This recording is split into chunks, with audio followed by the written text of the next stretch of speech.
power of its end game win condition. It's not exactly a combo deck per se, but it has that kind of inevitability feel. But one of the cards that players have been using to bolster the power is the multicaster that you see down at the end there for Bunny Hopper, a card that draws a card from your deck for each spell school that you've played. APAC have omitted that from their mage, which is interesting to see, but it is the card that puts Shaman back on top here, and it is undeniable right now that Bunny Hopper is the best player in the world on this Shaman deck. Yeah, I was going to say, this isn't new for Bunny Hopper. Yes, some of the cards might be new, but Quest Shaman is something that Bunny Hopper's been a big fan of pretty much since it came out, and even historically as well. He's played obviously not this Quest Shaman because it didn't exist, but similar styles of Shaman, right? Where it's a lot of it is just either generating or keeping hold of some value and playing some longer game. My only worry as we dive into game one, Derek, is starting off Mage for Possessi. Even if Bunny Hopper takes a loss, I feel like the hard hunter counter just instantly responds to that, and I do wonder if they have a plan for that, right? Because it is LHS. If Possessi takes a win, then I'm imagining you will just queue hunter, win, and then suddenly, well, what's the answer? Do you have a good enough answer? And have they planned out for this? And I have no doubt they have, but it feels for me that Mage could have been very strong as a pick in a sort of post-hunter scenario. If hunter's actually just already been gone and dealt with potentially, then you throw in the Mage and feel like you've got a much stronger matchup. But for now, we are diving into game number one. A final reminder before we dig too deep, this is best of 5 number 1 of 2. We are going to be going back-to-back best of 5s. I believe the bans can change going into match number 2, so they can change the ban, they can mix things up a little bit, and of course learn from what their opponents have been doing. But for now, it's this Mage versus Quest Shaman. And is Mage just a little good enough to beat this, Derek? Is this going to be too fast or too powerful for the sort of more value-based Quest Shaman deck? Yeah, I've got to say, having played a fair bit of this Shaman the last few days on ladder, I'm never happy to see Mage. I am, apologies, very happy to admit that may be through my own inexperience in the matchup. I've tried a lot of different approaches in terms of playing minions at the start, not playing minions at the start, what kind of spells you're looking to generate with all your generation effects. Because the key thing to mention with this build of Shaman is the burst damage that it can put forward. With a double overdraft in there, Lightning Bolt, a whole bunch of spell damage, Serpent Shrine Portal as well, you can deal tremendous amounts of face damage. But you can't get there 30-0. You need a bit of help from your minions at some point along the way. Or you need to go for an early Brucan, and then you can just burst them down from pretty much any health total if you have enough generation. And so here for Bunny Hopper, with minions needing to be played in the form of the Serpent Shrine, in the form of the Novice Zapper as well, you really want to get going with that in order to apply some pressure and deal some damage, but you're just so afraid that you're giving Mage activations for their quest, and if they get down that Varden before your Brucan and you're not killing them on the turn they do it, this matchup just looks disastrous. Yeah, it's almost like the Shaman has to play in a hunter style, right? Of get those minions early, push some damage, and then hope the spells get there.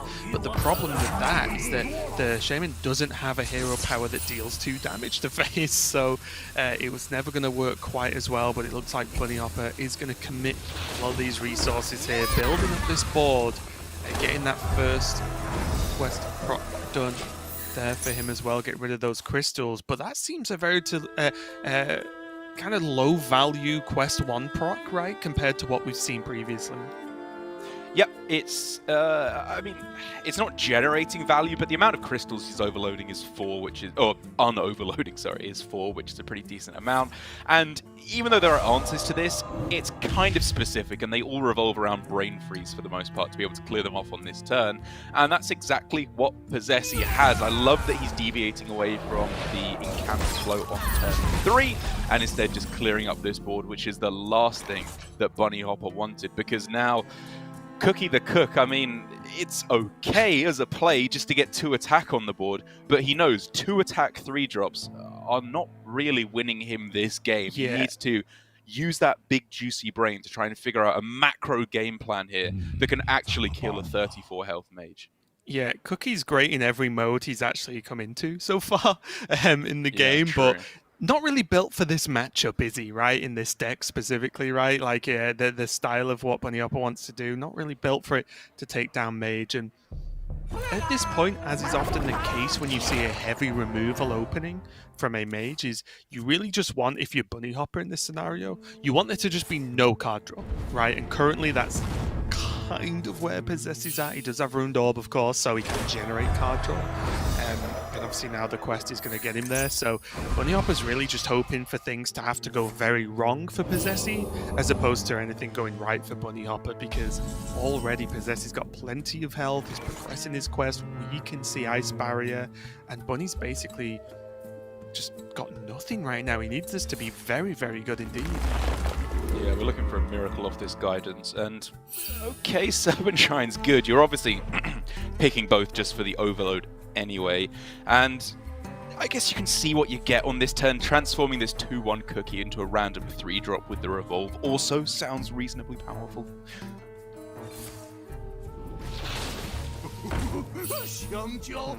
Too far, not the best shape, but I guess it doesn't die to a lot of the single target removal, or at least ones. Is he considering the Revolve here? I imagine quite heavily. There's not all too much that you're looking to hit on the other side. Like Revolving Varden itself is obviously pretty good to get a random 5-drop, but other than that, there really isn't much. I guess thinking 6 damage from a weapon on the Death Rattle is pretty good, because honestly at this point, you know, the mage is going to have answers for these small minions. You have to get the most insane 3-drops, like double 3/7, to be able to stick any damage face here, I think, realistically. Cookie's going to get cleaned up. Ice Barrier down there for Possessing, choosing to actually remove the Cookie and not play the Flow, which is pretty interesting, right? Like, I think I would have looked at Flow instead, because he removed Cookie to then give him a weapon that deals the same amount of damage. Yeah, it's just for quest progression. I think this allows him to go on to Discover straight away, which gives him a Fire, a Frost, and Arcane, something that I totally knew happened all the way through my many times casting Quest Mage.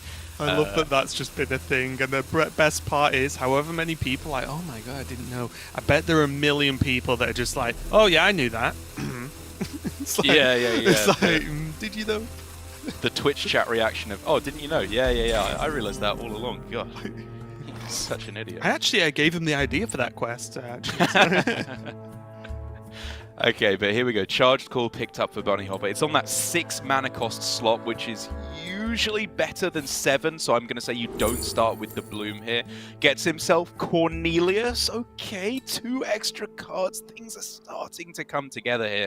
And maybe if he can get himself another Guidance, a Diligent Note Taker to double up on this effect, or Fireheart. Like, if he can turbo through to Brucan, I can potentially see this game being winnable. And if, as you said, Possessy just completely falls flat on that card draw. I do think that the Cornelius is one of the few minions that I think sort of was worth the sacrifice of using that as a bit of a desperation play for bunnyhoppor. Because as you said, the card draw is massive here. But I think like an average 6-drop just wouldn't have even been enough. You would expect it to die, and then the game just carries on in a bad state. But bunnyhoppor did have to go for something, right? I'm not saying it was bad. Oh yeah. I'm just saying Cornelius was probably one of the best outcomes. Yeah, I think he needed to go for one of the big 3 of Auctioneer, Mage, Scribe, or Cornelius to get some extra value. And he got the Cornelius, which is obviously fantastic. Does force an answer from Possessy. And just missing that Frost spell now. Possessy is looking in a precarious spot. I won't say bad, I won't say good necessarily right now, because obviously the quest very near completion, but he does need a little bit extra. Completely whiffs on this effect, I'm going to say. Shooting Star, probably the best option, but it's really not what you want. Just needs that Frost, or of course that card draw. And Thalnos, it goes some way to helping with the card draw at least. Yeah, it's still interesting here, right? You can first flame the Cornelius. And then does he just play the Flow? I guess so, right? Yeah. I like this. I was looking at it like it's just something else to maybe soften the monkey up, but I just don't think it matters too much. I think it's more important to just gain that extra mana value in the deck. So I believe one more overload will proc the quest here, which does put Bunny Hopper very close to getting that Brucan, especially if he can get himself Novice Zapper off the Primordial Studies. But even then, I guess you're looking at trading this overdraft, because he just needs a little bit extra before he can get there with this, like, one extra playable overload card. Yeah, it's close, isn't it? It's going to involve this board, okay. Oh! Ooh. Good order. Just get extra damage. Also removes the card draw from the Thanos for possessing. And the 4 damage weapon swing's pretty spicy as well. Yeah. It's all coming together. Okay, I love this use just while it's playable. To play an extra overload card is very, very smart. And then next turn again, as I said, if Novice Zapper obliges, he has Brucan ready to be played. It's a very smart turn.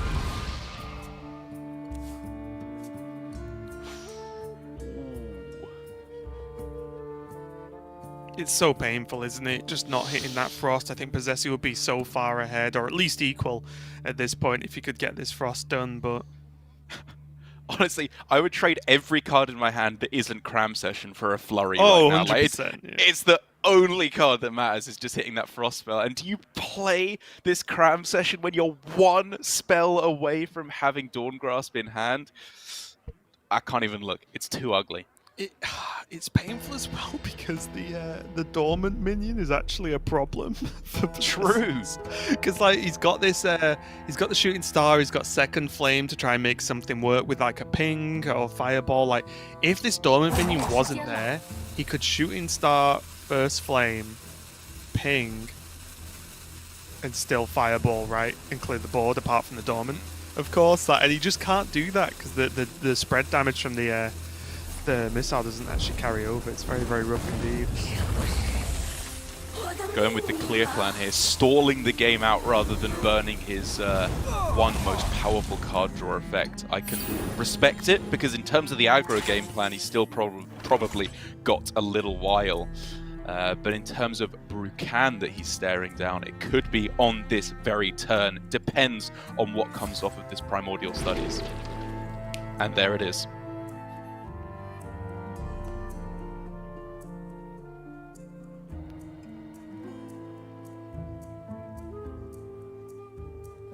It looks good to me, right? He could even just play it all this turn.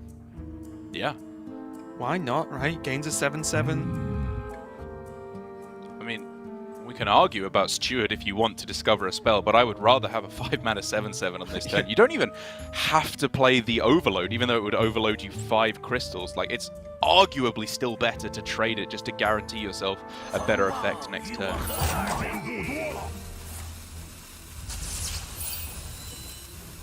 Oh, I jam this damage to face every day of the week. I would also call that reasonable. There's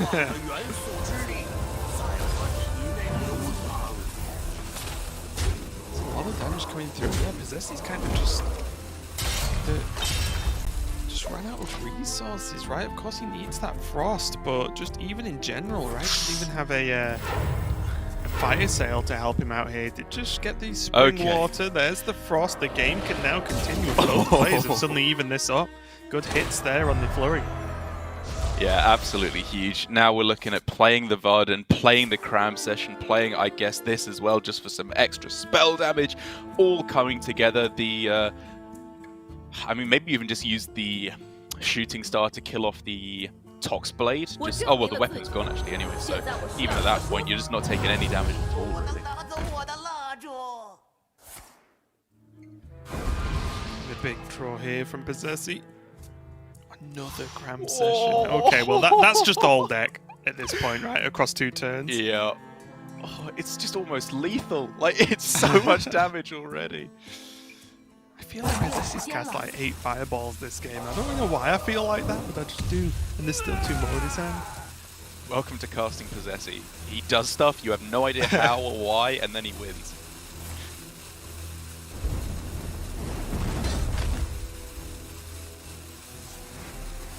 And although he's not going to quite get there this turn, as you can see, all this damage is adding up very, very quickly indeed.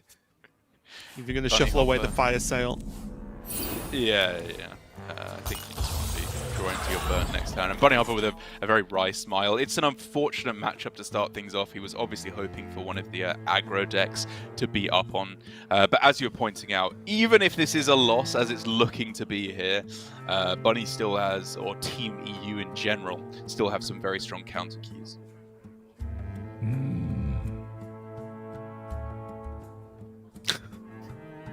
I hope that was exactly what it looked like. But I was like, time to end it. Just gonna go for the shuffle. Okay. Does it ever do it's weird though, right? Because he had to use the tradable effect there to dig for something, but in doing so, now has to retain those 3 overloaded crystals, which then massively reduces Fire Heart's effectiveness.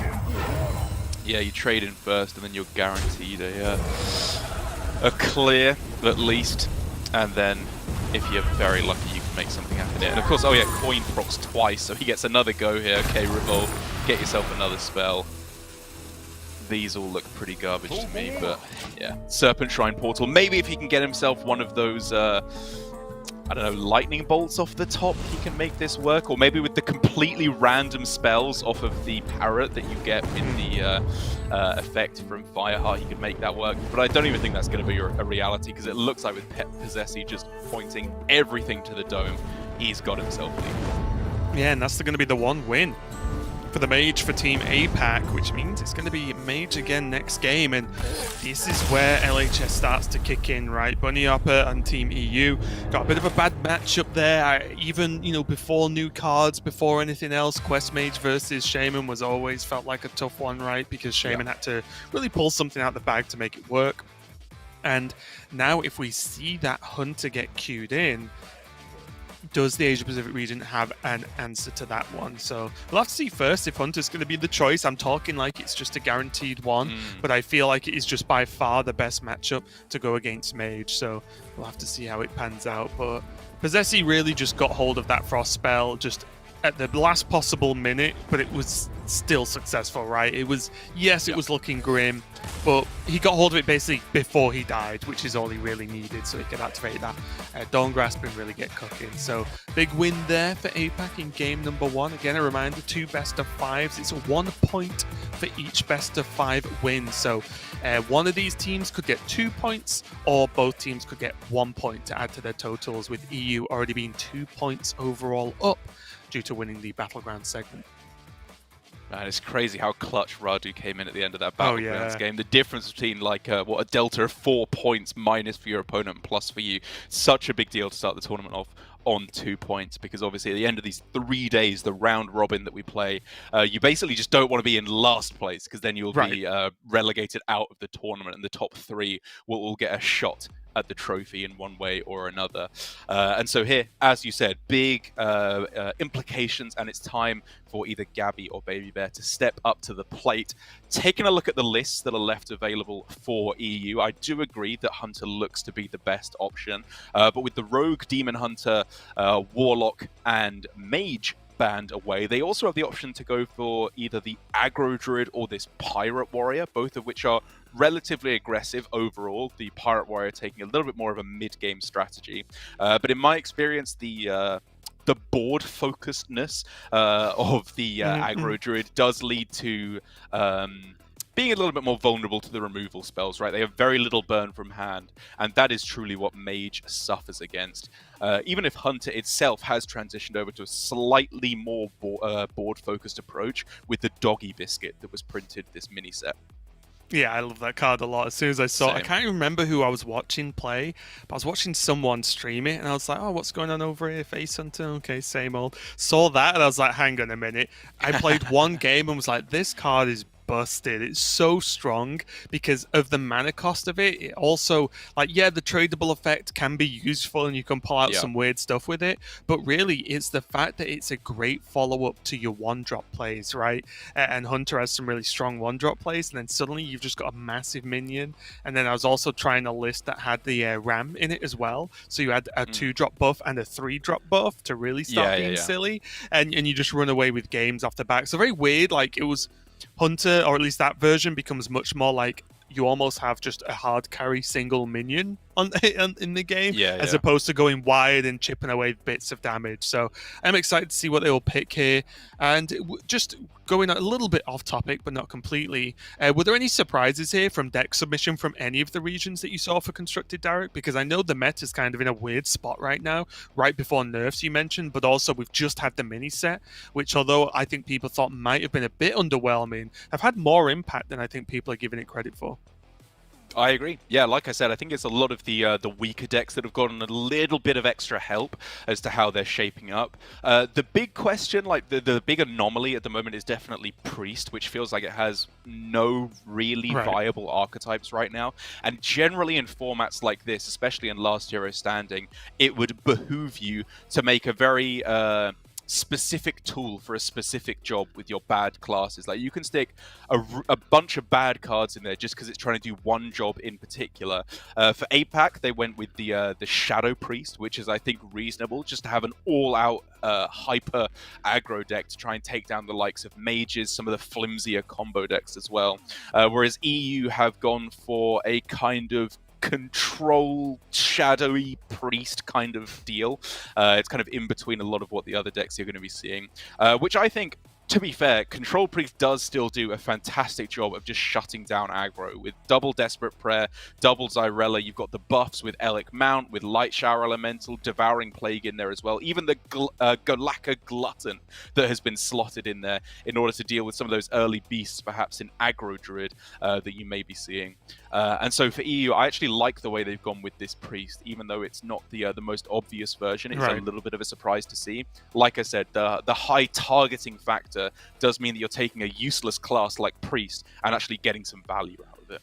It's also interesting as well, right? Because of the way the format works, I think it's fair to say you can be pretty confident with what the bans are out of the 10 classes right now. Like, it would be pretty fair to say, like, Rogue's getting banned. Yes.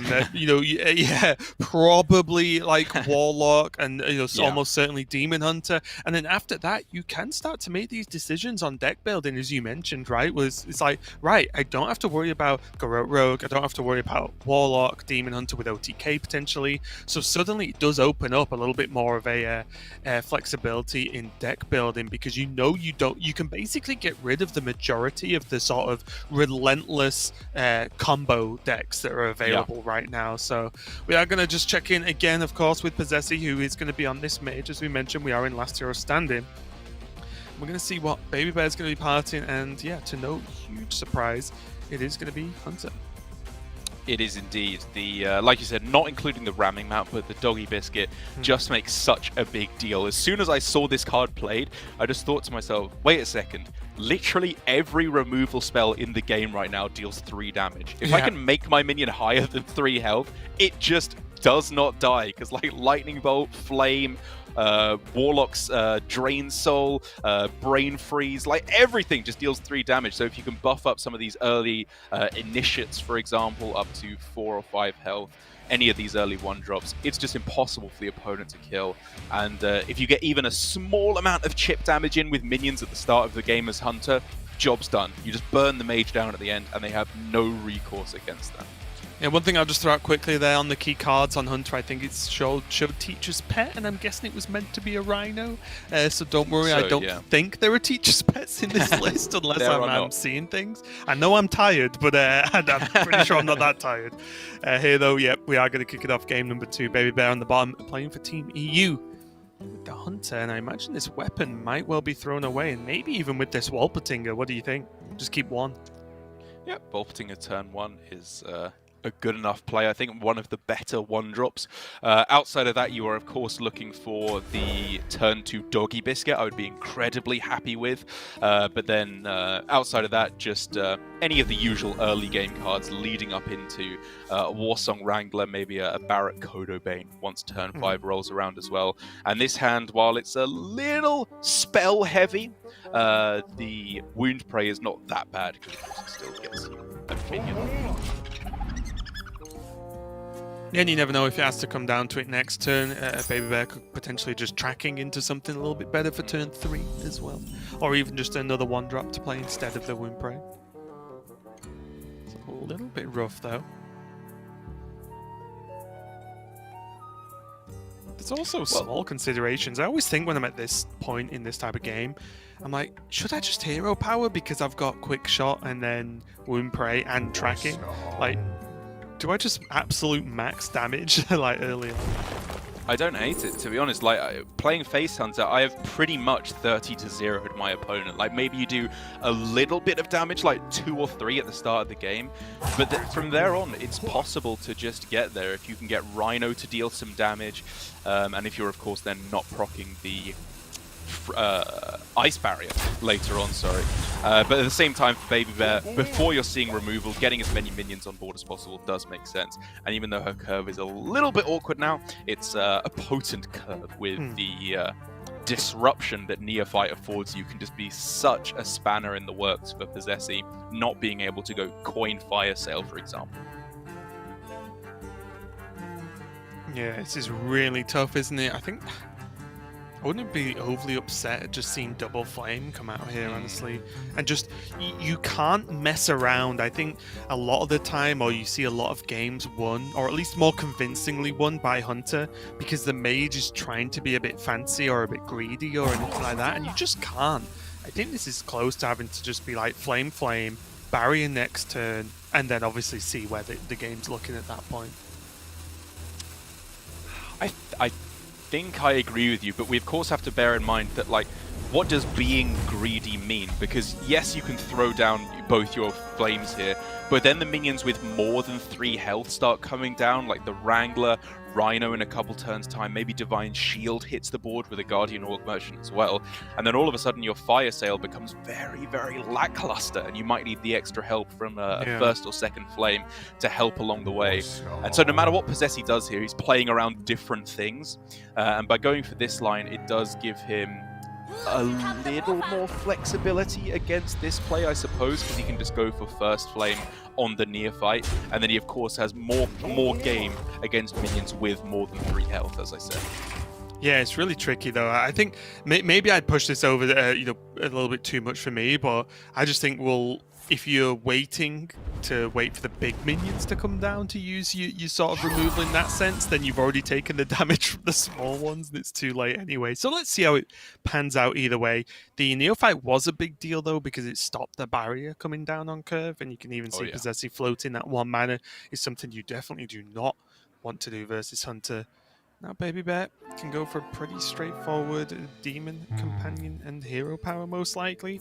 Feels bad to not fill out the curve, but I think that's better than Quick Shot, especially with so few cards in hand. Yeah, I think given that... I mean, it's possible that you stop attacking face if they clear the board and play Ice Barrier, but basically I just want to get this damage face while I can, given that 2 of the 3 options give you 2 extra damage with Collect Refer.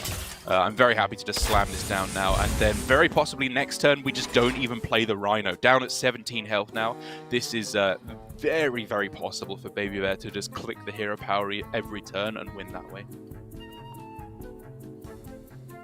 Yeah, and this, if Fire Sale does come down this turn, which it doesn't have to, right? Not necessarily. If it does come down this turn, though, I think Baby Bear will be pretty happy, honestly. I think like a whole turn used for Fire Sale, and then she just starts pushing damage again. So if Possessi plays Fire Sale and a minion is played, like most likely Rhino, but Barret, Kodobane, it could be Wrangler perhaps, for example, he has the Flurry to be able to deal with a single big minion. Even Wrangler plus Volpatin's, for example, with the second flame as well that he has. And so going for Fire Sale here is fine in almost every instance in the following play.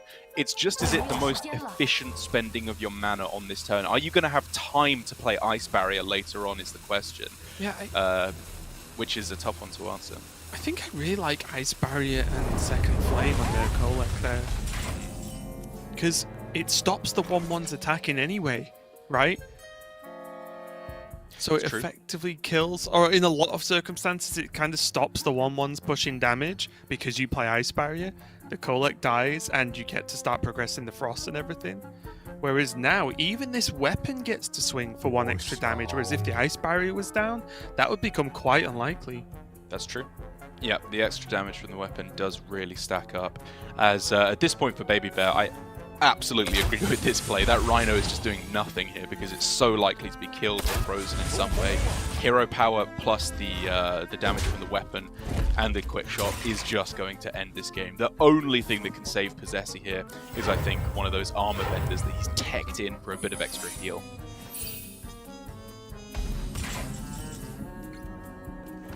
Oh, it's kind of rough. I think now with the secret, this game becomes awfully simple. Oh yeah. Just hero power, quick shot, hero power, hero power, hero power, hero power, hero power. And just keep pressing that button until your opponent stops being able to respond. Until they stop being alive. Yes. I guess we could talk about not playing the quick shot to try and go hero power Rhino, and then hope to draw off it, but your opponent's dead at that point. You just spend the mana while you can. And also as well, like, using the quick shot now opens up mana for other plays as well, right? Yeah.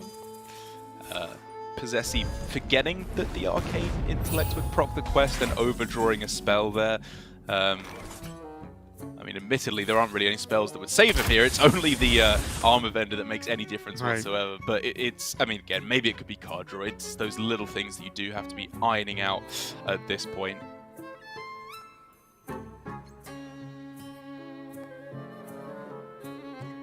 And I just don't even think you play the Rhino. You just want to make it so if they play the vendor, you want to punish them for that by attacking into it.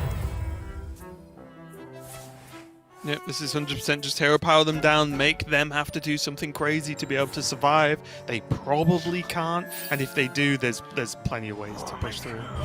Okay, Balnos, kill it. One last shot. He's been very creative in trying to get extra ways to get through to this armor vendor, but he needs it right now. Misses.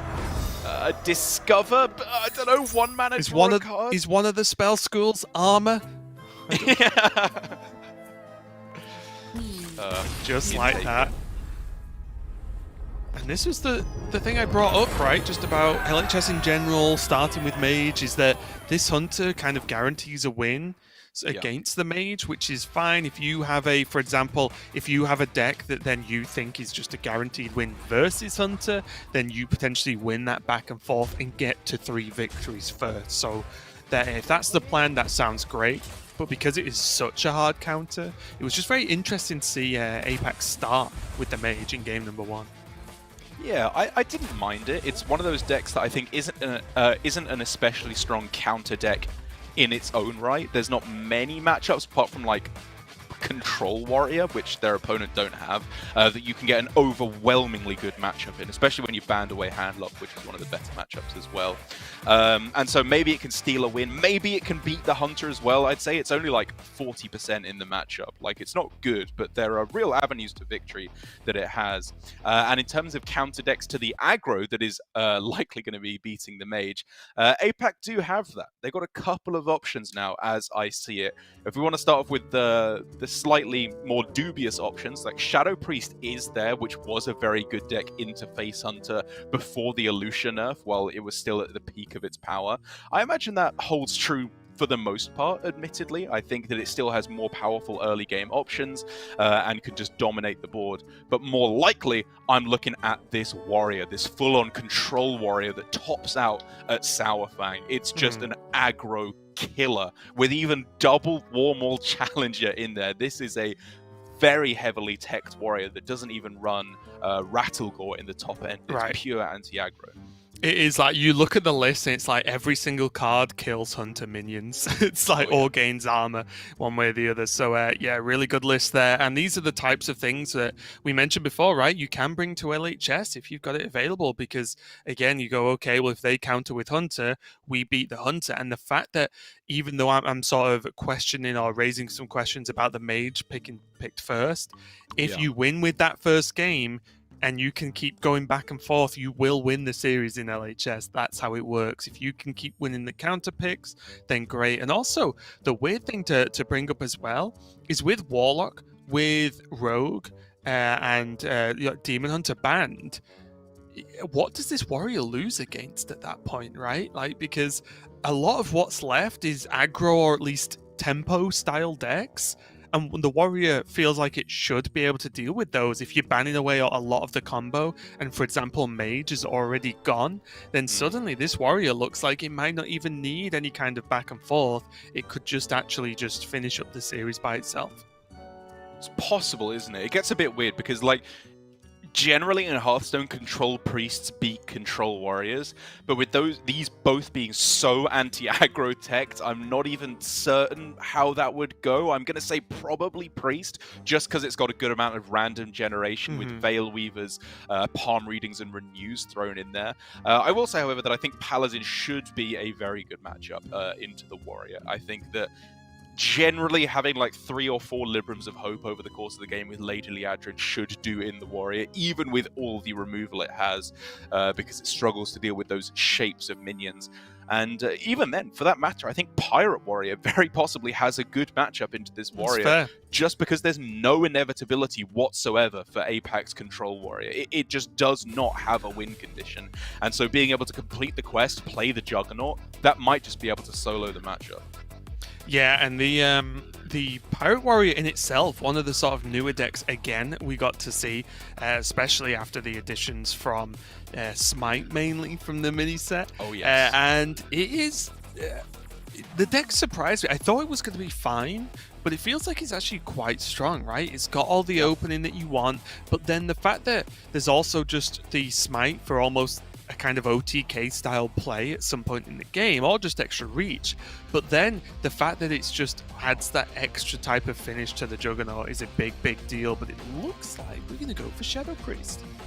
I am surprised, because I think the Japanese players, I'm sure, would agree with me here that in terms of only this game, if we don't look at the wider context of the series, the Warrior is the better deck into Hunter. Like, it's just going to win that game. It's purpose-built for that matchup almost. But I guess in terms of the counters available, when we did go through the Pirate Warrior, the Paladin, maybe even the Priest, they feel like the Shadow Priest has slightly more potential after this game as well. I mean, who knows? Maybe they disagree. Maybe Shadow Priest is just still so absolutely dominant of a matchup into Hunter. But if we think about what's happened since the matchup was a cornerstone of the meta, Priest got nerfed and Hunter's got some very nice new tools in the form of Doggy Biscuit. And so I think APAC in the lead. I'm sure they've done their homework in this matchup, but still, it's not as overwhelmingly of a favorite now for APAC as I think it could have been. Let's see how it plays out here. Glory taking the reins here in this series now for APAC, and yeah, I'm interested. I'm always interested to see Shadow Priest, especially after the Illusion nerf. We saw some of it in the Masters Tour recently. You know, obviously ran through some of it in Ladder as well. But I just like to see more, because it's, even though Illusion was obviously fantastic and won many games by itself, the base of Shadow Priest itself was never that bad, right? It was at worst a decent aggro deck. So we'll just see how it improves as time maybe goes on.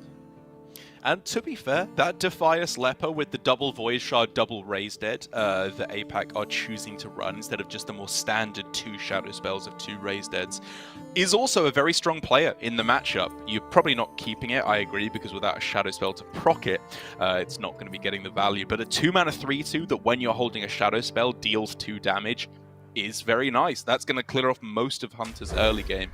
And already, as we can see here for Glory, just look at the power of this start. He can go for a couple different ways about this. Obviously, the Dormant does not work perfectly with the Kulturan Chaplain to buff it straight away. But no matter what, he is almost certainly winning this early game. Yeah, it's not looking too bad at all, right?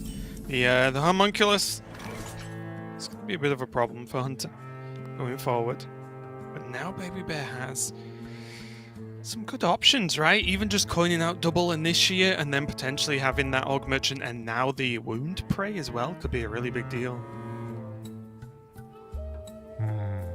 Yeah, I wonder how you go about it here. Like, the Divine Shield is probably more where my head is at, just to stop the hero power from taking down your Initiate.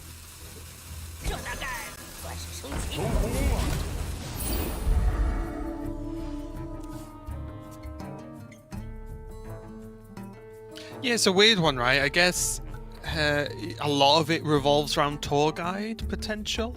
Because if this was always a standard hero power turn, then although one initiate would die, you would have the other one, in which you'd get that on board anyway and have the Divine Shield and so on for the following turn regardless. The Serena, though, pretty clutch. A clever inclusion in this list that is just a high tempo option. It's one of those cards that's good in aggro and in control as well, just because of the raw power of the card and swinging the board hit right at the start. This is just where Priest shines in the matchup. It's got all the tricks. It's dealing all the combat damage in order to swing the board back in its favor. And that is, of course, not stopping here with the Tour Guide, likely plus the Kulturan Chaplain as well. Board is cleared. A 2/7 taunt in the way. This is just a Snapjaw plus taunt. And there is nothing that Baby Bear can do about it. Yeah, these draws off the top would have to be perfect. Right now, there's what? There's 6 damage she can push here with the weapon as well. It's not 7.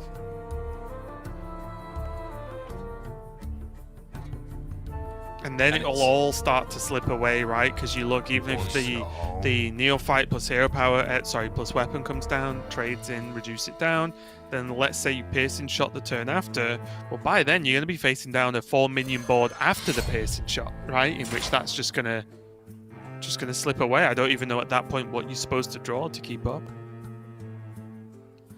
And it's just so interesting how the different builds of Priest are factoring in, because clearly Europe, with their Control Priest as opposed to the Shadow Priest for APAC, have gone with an anti-aggro strategy. But APAC, in a way, feel like they've garnered themselves the same effect, because this is clearly an anti-aggro deck in a way. It's destroying this Hunter. But it also has the potential to prey on some more combo decks as well.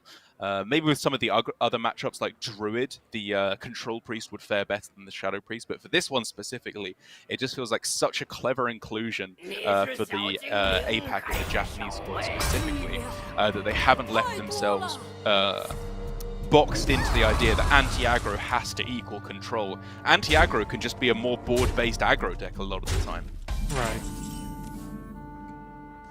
Yeah, and this is the problem, isn't it? It's just too slow. No draw was really going to help, because once Hunter... It's the same issue when the Hunter goes up against Aggro Druid, right? Where you fall behind just a little bit, and it's very, very difficult indeed to get back without like the perfect hand, and this definitely is not the perfect hand.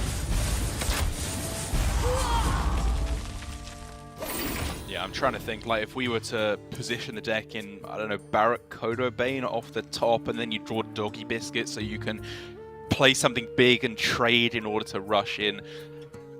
You know, even if you had like 40 health or something at this point, maybe that would be quick enough to work. But at 20 health, you're just dying. And now you're very dying. Yeah, Glory just going to play the Defias Leper there just to, it normally deals 2 damage if you have a Shadow Spell in hand, but it can deal 3 damage to face if it's on the board, so why wait? Yeah, this is it, isn't it? What is this Kraken even going to do? It can get... Rinling's Rifle is often the out here, which could get Explosive Trap. That means there's only a little bit of pressure on the board. That's really the best I can give, which isn't even discovered for Baby Bear. And so now this is just truly GG, I believe. They're going to be, I imagine, Gabby and Bunny Hop are already discussing what is queued up next for Gabby. What is their ace in the hole going to be trying to turn this series around with. Yeah, Baby Bear has to kill a minion if she wants to continue to play here. Would have been dead on board as well. It does feel only a matter of time. These Defias Lepers have not really been able to showcase their power, as they've been literally just river crocs so far this game. But you know what? That's what gets there. It's just more efficient minions, bigger stats than your opponent. Yeah, more stuff, and I'll tell you something, the Neophyte is not going to save the day here, and that looks like game 3 is going to be going over to Glory and Team APAC. With the win on the Priest, and that was really good, right? It didn't look like the most obvious counter pick to the Hunter, but especially with that homunculus opening, which is really what you're looking for. And honestly, a bit of a slow but fast opening from Baby Bear, right? Double Initiate, Divine Shield is great, but with no consistent follow-up, it fell off very quickly because of that homunculus and because of this Blood Feather as well, which was a huge deal, just stealing away those stats. So really, really good result there for Glory and Team APAC, and that means they're one game away. And again, we will be raising this question throughout the series, is with now Shadow Priest being the deck that basically EU need to beat next game, what do they even pick into Shadow Priest with what they've got left? Gets a bit weird, doesn't it? Because the Shaman is already defeated, and so that unfortunately cannot be queued again. That would be the absolute dream in terms of board-based decks that beat the board-based decks. There's always a bigger fish. It's like Hunter countered by the Shadow Priest countered by the Shaman. But with that not available, I'm thinking maybe Control Priest is their best way to go. That feels like it's going to be a very strong matchup because, of course, for APAC, the Shadow Priest still does what it does in the early game. It still plays incredibly efficient stats, but without Elucia, that is where the deck really starts to suffer. Against control matchups, you can't steal their hand, you can't deny them this big answering swing turn, which the Control Priest for Europe has plenty of. Double Desperate Prayer, plus Zyrella, Devouring Plague, their own Serena that I was talking about, how powerful that can be in both kinds of decks. I do think that would be a reasonable way to go. Outside of that, maybe you think that the control aspects of Pirate Warrior, with it being a kind of mid-rangey, aggro-y, control-y deck with tempo options, but also with Barov and Rancor, that could also be a reasonable way to go. But I do think, given that it's just a win in for APAC, that EU will probably go for the... I was going to say the Shadow Priest, but even then it's just so bad on the counter swing. Maybe it's just Pirate Warrior, and you hope to win a slightly unfavorable against the Shadow Priest. Yeah, it's a tough one, isn't it? I think if you look at the Warrior, it feels like the most likely to just pull something out the bag and just get someone twice, which is what they need it to do. So yeah, I think I'm with you on landing just on that Warrior, honestly. And this is why this format is very interesting, because normally we'd be like, oh, what deck can possibly sweep? Oh, Demon Hunter, Aggro Druid, Rogue. Wait a minute. They're all banned. So it's one of those interesting things where with the 4-deck ban on a 10-class format, it does just skew the meta in a strange way, right? I mean, we're seeing Shadow Priest, Quest Mage, and Hunter, like, yes, popular decks, but not the top decks, right? As those have been banned away. And even this Quest Shaman, it's a good deck, but not necessarily against the top tier decks that there are at the moment. So we'll have to wait and see what the queue is going to be here. Is there any thought of Paladin getting the job done? It's a little bit risky against Shadow Priest, but the tools are potentially there, especially with the Barov, Samuro, City tax to try and sort of survive. And then, of course, the big addition of the Sunwind Squawkers as well, which I have been omega wrecked by that card multiple times. Just copying the previous spell that's been cast on friendly minion is just a huge deal. As a 4-drop, its initial stats don't look good, and then you realize they're always bigger than that. So never mind, it's actually a sick 4-drop. No, it's just King of the Parrots, I think, right now. While the, Brilliant Macaw for Shaman is still good, the Squawker for Paladin is just unrivaled, as you said, with its immediate power. But I do think Paladin is reasonable. If we imagine that previous game, even with Glory getting off to a rip-roaring start like he did, he was only killing his opponent around, turn 6 or 7.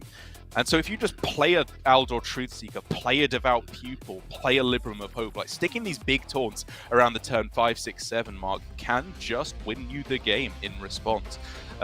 Because they really struggle to deal with large health minions. They just have to ram all their own high health minions into them, which of course leads to very, very unfavorable trades most of the time. But in the end, it is going to be the Hunter of his own. Oh no, sorry. That is incorrect. I think it's the Priest, sorry, my mistake, in terms of the deck that it's gone for, because of course the Hunter lost. And so I think that is the Control Priest that Gabby is going to go for in response. Yeah, we'll see. Yeah, just that is a confusing image for many reasons, but we'll see how it pans out here. And this is very interesting indeed, though, because if it is that control priest, which we'll no doubt find out in just a second. There we go. Then, like, this is a big ask of this deck, right? Needing to win 2 games in a row when the deck's not really, known to be super strong in general anyway. There's a lot of faith being put on this priest and being put on Gabby, but if there's anyone who can just steal 2 wins out of nowhere, it's probably Gabby in the world right now. Yes, I absolutely agree. With his run through Grandmasters all the way through to the World Championship, any argument I can make against him being the best player right now is just feeling more and more feeble, to be honest. He is on such a tear, both on ladder, both in tournaments, both on social media. You can't stop this man, as he is just unstoppable right now, as not being able to stop him would imply. And in terms of this first game, I do think he is going to be in a very, very good spot. As I said, it's an anti-aggro deck here against a pretty straightforward aggro deck. It's really after this game where things get a little bit shakier, because APAC, of course, need to win 1. Gabby and Europe need to win 2 games here. But even then, I'm getting ahead of myself. This is not a done deal, as the Shadow Priest still has a lot of tricks up its sleeve to try and counteract the strong removal from the Control Priest.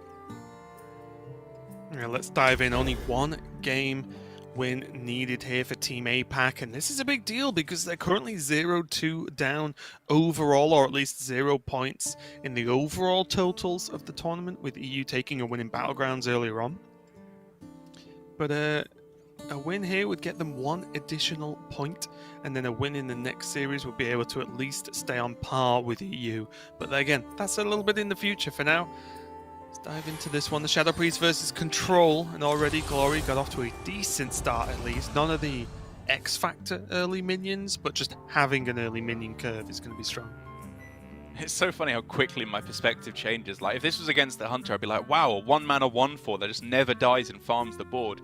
And now I'm like, a 1-attack 1-drop? Ugh, I almost want to mulligan it away. It's disgusting. It doesn't even do any damage. It is fairly resilient to smite, though. That is true. Or do I need to, like, say Holy Smite now? Because we have Mr. Smite? So there's that difference I need to make. I don't think anyone would be confused if you just referred to it as Smite in this instance. What if this deck starts running Mr. Smite? Then we can have a talk. Okay.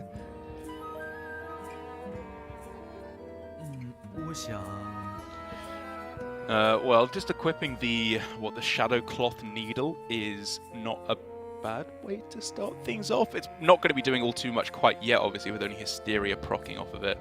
And you could argue that you'd rather have the flexibility to get more valuable outcomes, because Hysteria very possibly clears the board anyway.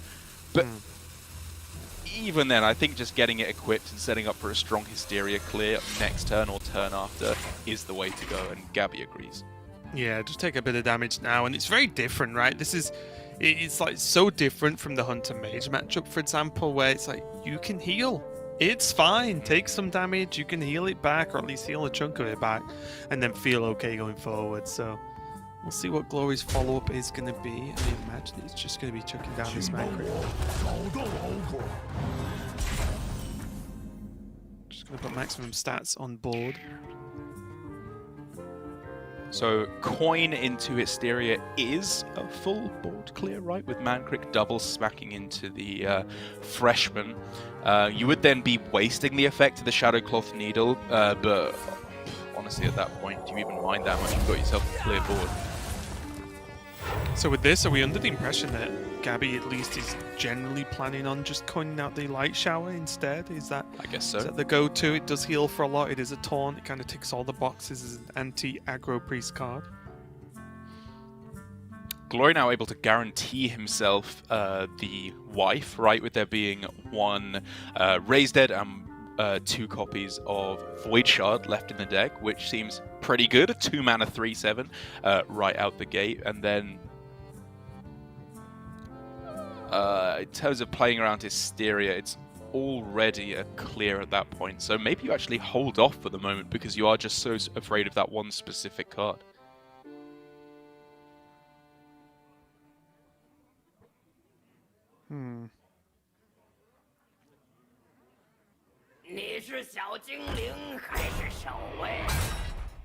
It's a little bit tricky, isn't it? Just go for the hero power. I like this. I think it's good recognition of when you're overextending, and 5 damage on the board at this point in the game. This is scary. You know, this does need to be cleared in one way or another from Gabby. You can't just tank this damage every turn. He just utilizes mana really well, right? Because he hero powered, then he Tor Guide, so he gets another free hero power next turn.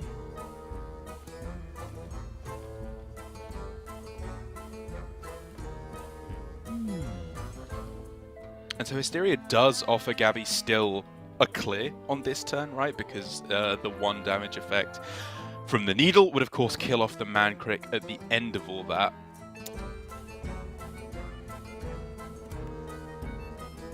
Well, if he's planning on coining Light Shower, he'd much rather coin it into a smaller board, right? So very true. Using the Hysteria seems fine to me. Otherwise, yes, the Light Shower heals for 8 and kills a couple of minions, but you'd rather him not have the minions to even kill it with in the first place. So I think I like Hysteria this turn.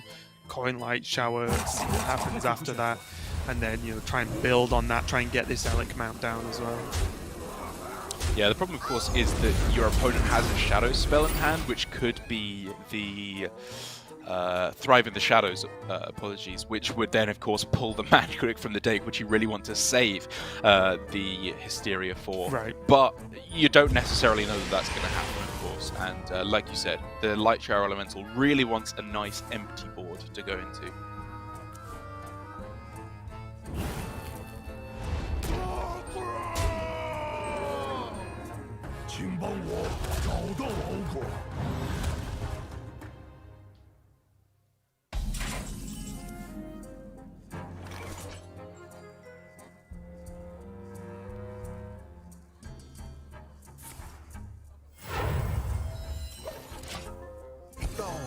Okay, so everything got pulled out here. Glory pushing with a huge board for now, but the Light Shower is down, and there's still so much healing here for Gabby. It's not perfect, he's not got tons of resources, but he's got a lot of time, right? Like, things would have to really escalate, I guess, if Glory just goes for double Merchant this turn, because he's seen the Hysteria, maybe, just maybe, he says, right? I'm just going to play it like as big board as I can and hope that's enough. I mean, it's all he's really got. Again, without Ilusha in the deck, you can't build up to this one big swing turn where you then steal their hand and they can't answer. You just need to say, okay, there's no more Hysteria, no Soul Mirror, and no massive Xyrella clear. Because if they have any of those things, the game's kinda over anyway. So for Glory at this point, just going all in with double Merchant is, I think, pretty reasonable.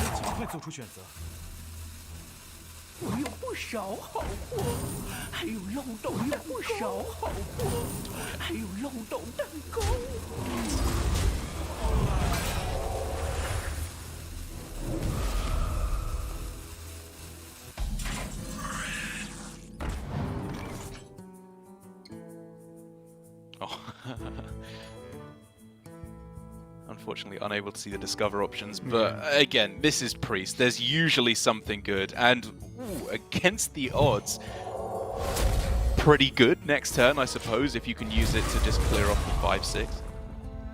Oh no. Yes. Evens? Odds? I forget. It's odds, right? Yes, I think you're right. Yeah, so this is still 11 though, which is really good. The unfortunate thing here for Glory is he cannot, as of this second in time, kill off this Scorpion, but you can always dig for something to help him out with that. There's the Void Shard.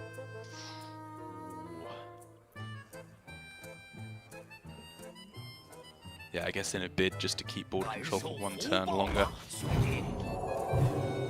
Buffs the 5 attack. He doesn't know, fool.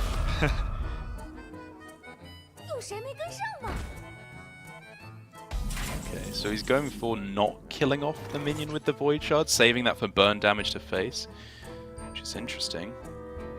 Yeah, it's kind of strange, right? Because he knows there's an Relic Mount in the deck. Yeah. So he's left a minion on board.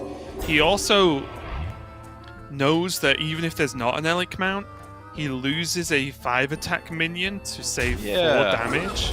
Which again, well, I guess he gets to play other minions, right? He couldn't have played the Kulturan, he couldn't have played the other 1-drop. But still, like, he kills a minion, pushes damage, and defends his 2 big minions. It seemed like the Void Shard was a much better option to me, and we can see now that Glory appears to have been quite heavily punished for this. Exactly, and this is the problem, is that against Priest, just burn damage, or sorry, against the Control Priest, burn damage for the Shadow Priest is not going to get there. It's simply not good enough. You have to keep board control for pretty much the entire game.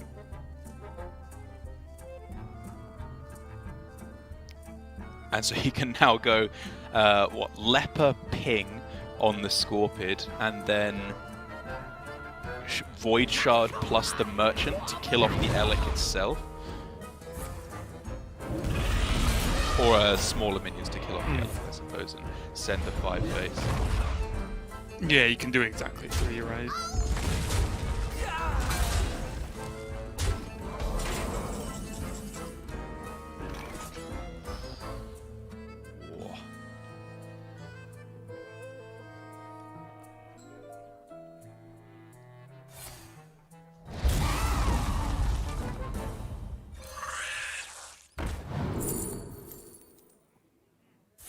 Another renew as well.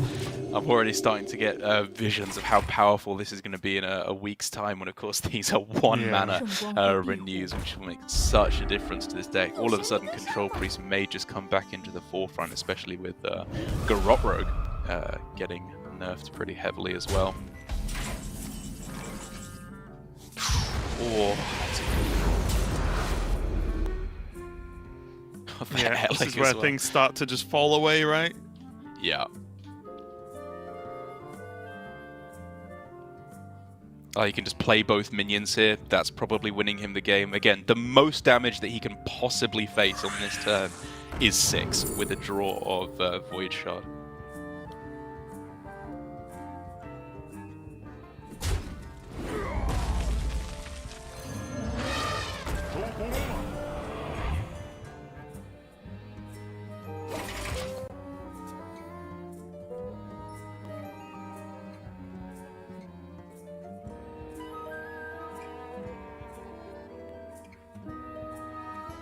Not looking too good here for Glory. What do you think he needs to do here, right? Because he knows the hero powers can be negated by each other. So, does he have to fish for something that's going to help him here? He's got what, 1 Void Shard left? That's not really going to make the difference. I'm not really sure what he's digging for at that point. Now with these renews coming down, Gabby's going to be able to heal out of range of any kind of top deck or anything like that to just push the extra damage. Yeah, exactly. I think the out for Glory was Gabby has 0 healing spells, number 1, and then number 2, you go exactly to Fire's Leper into Void Shard to deal the 8 damage with the hero power to be able to close it out. But now that Gabby has Renew, I think you and I can both see there is not a win condition left in Glory's deck. He does not have any random generation to discover it. He could get Mancrick's wife, actually, apologies, in order to get there, because he has played a second Mancrick off the Raised Dead. So I guess exactly Mancrick into Void Shard, but of course the second Renew puts an end to that as well. Yeah, this is all starting to be a little bit too much now, isn't it? Yeah. And just Lethal very happily represented next turn as well. We're going all the way to Game 5, it looks like, in our first series of the day, our first constructed series of the tournament overall. Yeah, big win there, and now it's all going to be on Team APAC to see what they're going to queue into this Priest. And that's going to be the big question, right? And you can just see already how it goes, where Gabby, or the Priest there for Team EU, only really won, and not because the deck seems super strong, but because of what the matchup was, right? Yeah. Like, the deck in this matchup, yeah, you kill some early game minions, you have heal available, which is good for burst damage, and then you have taunt minions. And that's good enough. But against a more well-rounded deck and not so one-dimensional as Aggro Priest or Shadow Priest, then this could fall down. I still think it was a bit of a gamble playing this Priest here for Team EU, but they made the decision. Now they're going to have to see if it pays off. It does win this game number 4. Is it going to win game number 5? That's the question, right? It was always going to be a pretty happy affair for Gabby in that first game, but now that APAC can switch over to Paladin, I'm guessing, is their best option, things start to get a little bit trickier. We can talk about the other remaining classes, I believe, in the Warrior, the Druid, and the Hunter that they have access to, which I think all of which are probably a bit weaker. The aggro decks are, of course, going to be vulnerable to what is an anti-aggro deck in the Control Priest. And the Control Warrior, I think, is just a little bit too toothless. It doesn't have any real inevitability, whereas the Shadow Priest just being able to generate extra Elic mounts, Mutinous to just chomp up even more of the Warrior's value, they're just going to get fatigued or eventually beaten down by all these big generated effects that you can get off the Priest. And so I do expect to see the Paladin now for Alutemu to round things out for the APAC squad. A deck that has admittedly been absolutely atrocious in APAC Grandmasters. It's had one of the worst win rates of any classes in any season over the entirety of GM. And yet time and again, players are still bringing it to the Masters Tours, playing it on ladder. I don't think it's an especially powerful deck right now, especially when you don't even have the Squawkers in your list like APAC doesn't. They've omitted the Parrots, which is very, very weird. But even then, against this Control Priest, just playing multiple Librams of Hope, multiple Librams of Wisdom as well, should be enough to get there. Yeah, I think so. There's also Shaman's available for APAC, right? It was banned, I believe. Oh, sorry, the Shaman was banned, was it? Yeah, it was the other way around, wasn't it? The Shaman was open for EU, yeah, because that would have been a consideration as well. I think the Quest Shaman versus the Priest makes a lot of sense. But yeah, it's kind of weird how we have got to that point where it's just, is it just an aggro deck to try and just go too fast for the Priest? It's not like Priest has the time to just sit and draw slowly all these cards to answer. That is one way. Or whether they go for this Paladin and just hope the bulkier option is the plan.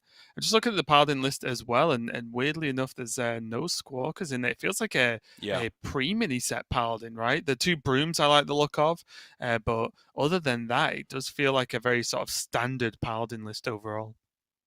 I agree. I mean, I do think that the APAC players missed a trick on that one. It's pretty much unanimously agreed upon at this point that the Sunwing Squawker is one of the main reasons to play Paladin right now, especially with if you are running, Blessing of Authority as a 5-cost card to just mega buff that 4-drop and just be another win condition in its own right. But even in this slightly more mid-game Libram Paladin version, with Libram of Hope as the really big one later on. Even Libram of Wisdom in the mid game is not bad, just to get another one into your hand and start repeating those buff effects once the Aldor Truthseeker comes down.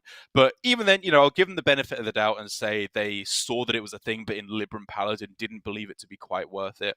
I still think this list has plenty of value to take down the Priest. 2 Librams of Hope, Lady Liadrin to get them all back.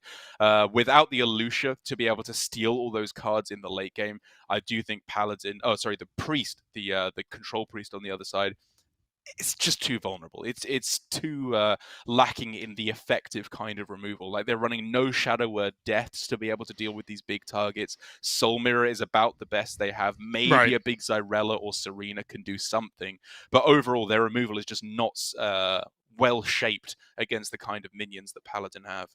Yeah, the problem as ever, though, is that Paladin is more than capable of losing to itself a lot of the times as well, right? With maybe a bit of a lack of card draw, depending on how the draws do go, or just not quite having, if you draw the second half of your deck in the first half of the game, it doesn't really work out so well. One, due to that lack of card draw in general, and also just you need your early minions to make your late game plays stronger earlier, which just obviously won't happen if you just start the game with Libram of Hope in hand. You're in a lot of trouble trouble, right? Because it's just one less card you can play for a while, and also by the time you even get to play it, will it matter? Because it probably won't end up being a tempo play, and more of just well, here's something to do. I make an 8/8, in which the priest at that point probably can deal with. So tricky one overall. And as usual, just a reminder for anyone joining us, this is the final game of the first best of 5. There will be a second best of 5 straight after this, and there are 2 total points up for grabs. So the winner of this single game now gets that 1 point for the team, whether it's EU or APAC, and then there'll be another best of 5 to follow up for an additional tournament point. And it all comes down to this final game in the first of the 2 best of 5s, as you said. Very curious to see what is going to be queued up here. It looks like it's the aggro druid. Okay, this is getting spicy, as there again, like you said, there are the 2 main strategies, right? You can try and outvalue the priest, or you can try and get underneath all of that removal, which Alutemu is trying to do in this aggro druid. Of all the aggro decks that are available right now in the form of Shadow Priest, Face Hunter, and the aggro druid is the primary 3, I suppose you could say. Aggro druid, I do think, probably has the best shot because of the density of its minion boards. It can make very annoying minions right out of the gate, very annoying boards overall, especially with the new additions from APAC in the form of Jerry-Rig Carpenter to split Sow the Soil. But even with all of that said, it's an aggro deck against a control deck. It's going to be an uphill climb, I think, for Alutemu. It is, yeah. Like I said, I think there are some openings from Druid that can be very difficult to deal with, and also the fact that they can play a bit of a late game, especially if they get composting.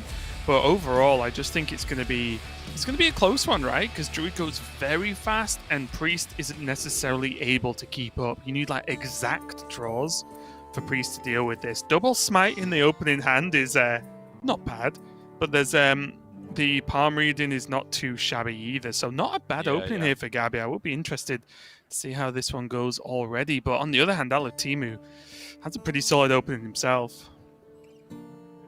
Oh, it's a real tough one. Like, Peasant is good in this type of matchup where you are playing against opponents that don't temper out minions and they have to use a removal spell specifically on a 1-drop. But then are you really keeping that in combination with the Razor main Battle Guard? With that, you really want taunts. But do you want the Teacher's Pet? Is that too slow of a taunt? What if your minion is killed off on turn 2 and you're not able to play the Teacher's Pet?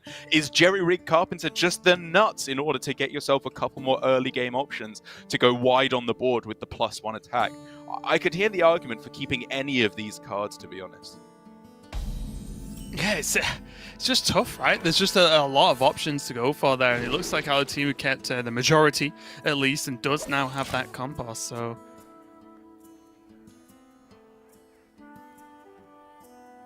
Oh, is this the true play? Peasant coin peasant, Derek? I think that might be a little bit overzealous. If they can just go for a condemn on the first turn, that's giving them a lot of value, and you're losing most of your card draw then. Saving that to go with the composting on the same turn is more where my head is at. But I like where your head is at, and just going full aggro right out the gate. And this is the tricky one in itself, because although you could think, oh, well, there's a smite and it kills a peasant, that's great. Yeah. The dealing 3 against Druid is very important, mainly for that Battle Guard. There are a few other minions that you do want to kill, and dealing 3 to a 1 health minion feels kind of rough. And I don't know. It's definitely tricky whether Gabby wants to commit to this. The problem is if he doesn't, it's just card draw, which is just not what you're looking for whatsoever. Yeah, if you don't kill it now, when are you killing it? With no AoE in hand, I think it's better to just play with conviction. You know, you don't want to not kill it now and end up killing it next turn anyway with the palm reading into double Holy Smite anyway. And so... very much on board with this line, but it does mean that Alutemu just has multiple strong options now. It could, of course, be Battle Guard, Annoyatron, Peasant here in order to get a bunch of stats on board and set up for a palm reading, a composting next turn. But at the same time, if that is somehow cleared, your composting becomes quite a bit weaker. So maybe it's just the Battle Guard and the Annoyatron? Looks like he's going for Peasant as well. Oh, yeah. He's all in. Why not? And he can't play a slow game, right? You can't let Gabby just chill and draw more cards, because then it gets to the point where the Priest will have enough answers for the waves of damage. So I think this risk is worthwhile. It's unlikely all of this gets cleaned up, and I think at this point even the potential of a 2-card compost might just have to be enough for Alutimu.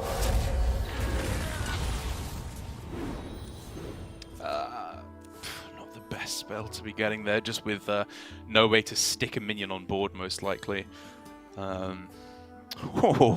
Alutimu, the Druid of the Reef, as one of the new tools for Aggro Druid, is looking pretty good here, right? A 3-1 rush that can also draw you a card. I'd happily take that.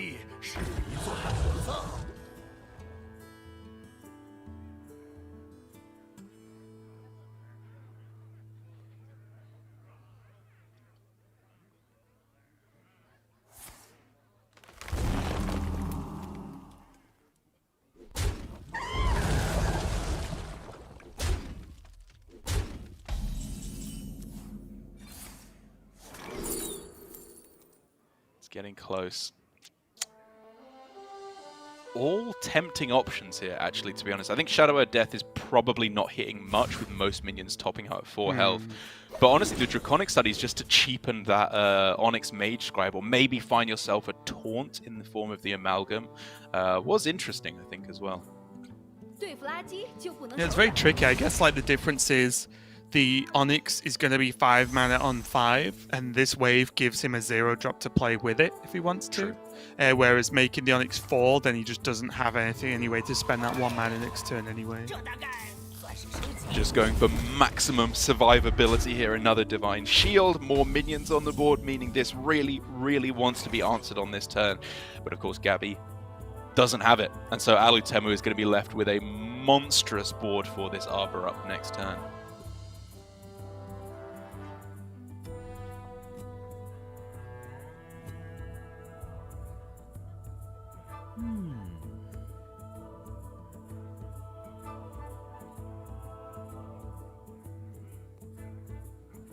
I think he just does have to go for it here, the Mage Scribe and the wave. Yep, alternatively it's Serena Copy. You can use it to kill off the Peasant and stop them drawing cards. If they play Arbor up, you're pretty sad, I guess. You can go for like Light Shower plus the wave next turn, but to be honest, if they play Arbor up anyway, you're pretty sad. Like, you're just kind of not winning if they do that. Yeah, it's the one thing you want to avoid in the matchup in general, right? Is your opponent having a decent Arbor up board. That's like the one thing you do want to dodge as the Priest here. So either way, Arbor up's going to be unfun. Does Alutimu go for it though? Surely he has to with a board this big. You would think so, wouldn't you? It's a cool play, though, for Gabby, I do want to point out, by copying the opponent's Annoyatron. It obviously sacrifices a Divine Shield on his Serena, but gets him a whole extra card and a Taunt to save him some health, which is potentially a lot of health saved if Arbor up comes down. But I mean, obviously, in answer to your question, like, Arbor Up is the best play on this turn, but Arbor Up is a play that's good in its own right, whereas these Sow the Soils, one of which is plus attack, one of which can be plus attack if you wanted it to, could just be used right now in order to buff while you have a board, and then you could save the Arbor Up until the turn after, potentially with a 1-drop. I'm really scrambling to come up with ways why you wouldn't go for it here, because I do agree it's the play. But you know, some amount of thought, I think, have to go into it.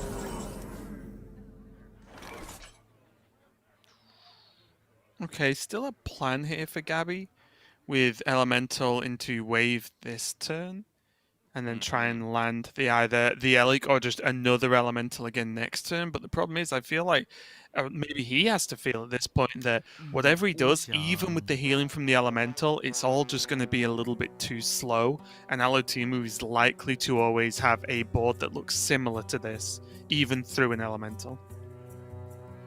I'm even wondering if it's Mage Scribe, because the only thing I want to do next turn is play this Elic Mount, and if you play the Mage Scribe, it has 9 health instead of 6, which is a lot harder to kill, even though you know they have the plus attack on the Sow the Soil. It's close. Yeah, and it's also a minion that Alutimi wouldn't necessarily want to trade into. But I guess the problem is, would he be dead to second Arbor up? I guess so, right? Yes, he would. I mean, he's pretty close to dead to second Arbor up here anyway, but yeah, I think he does technically survive. And so it's a safer play for sure. I was just wondering if there was any way that he could get himself a higher chance of sticking that Elec mount next turn.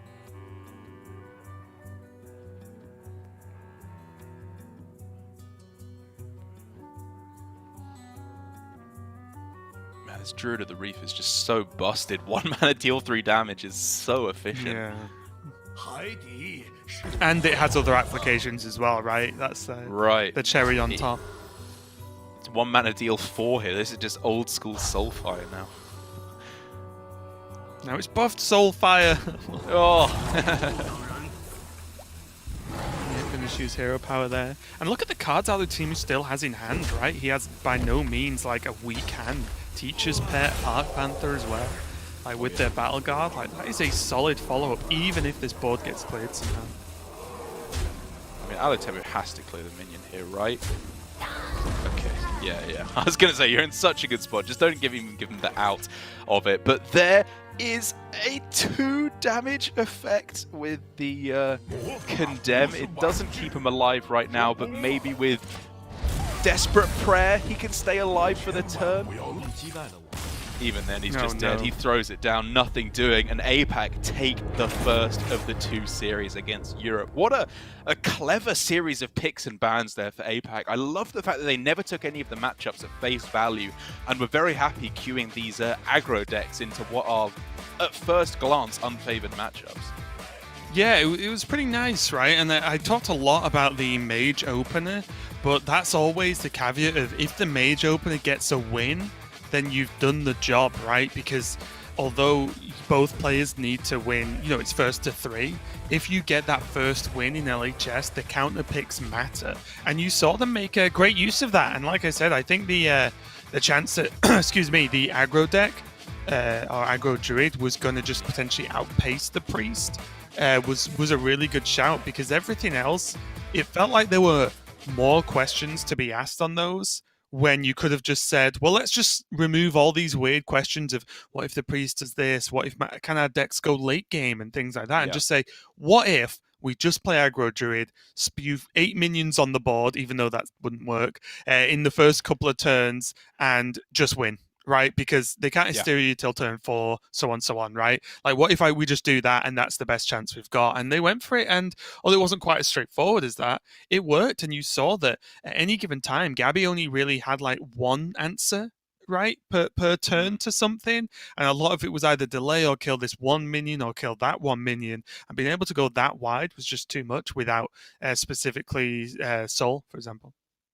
That's right. It's the unwritten part of aggro druid that makes it so powerful. It's reminiscent to me of Rush Warrior from the previous metagame, where every minion is such high priority, has such a powerful active effect that if you leave up a single minion, everything can spiral out of control. I'm talking like Peasant, the Battlemaster, the Oracle, the Panther, Greybow, even, just to get maximum replaying and get multiple death rattles. And that is exactly what Priest doesn't want to do. They can't kill every minion every turn the turn it comes down. They have to let you accrue a board, and then they go for Zyrella, Condemn, Soul Mirror, whatever it may be, to clear everything up afterwards. The compounding problem for Gabby is he didn't even get any of those board clears. He just had nothing he could do in terms of trying to fight back. And even though I was saying I kind of liked the idea of going for the Mage Scribe instead of the Elemental, there are a lot of hands he just instantly died to if he went for that play.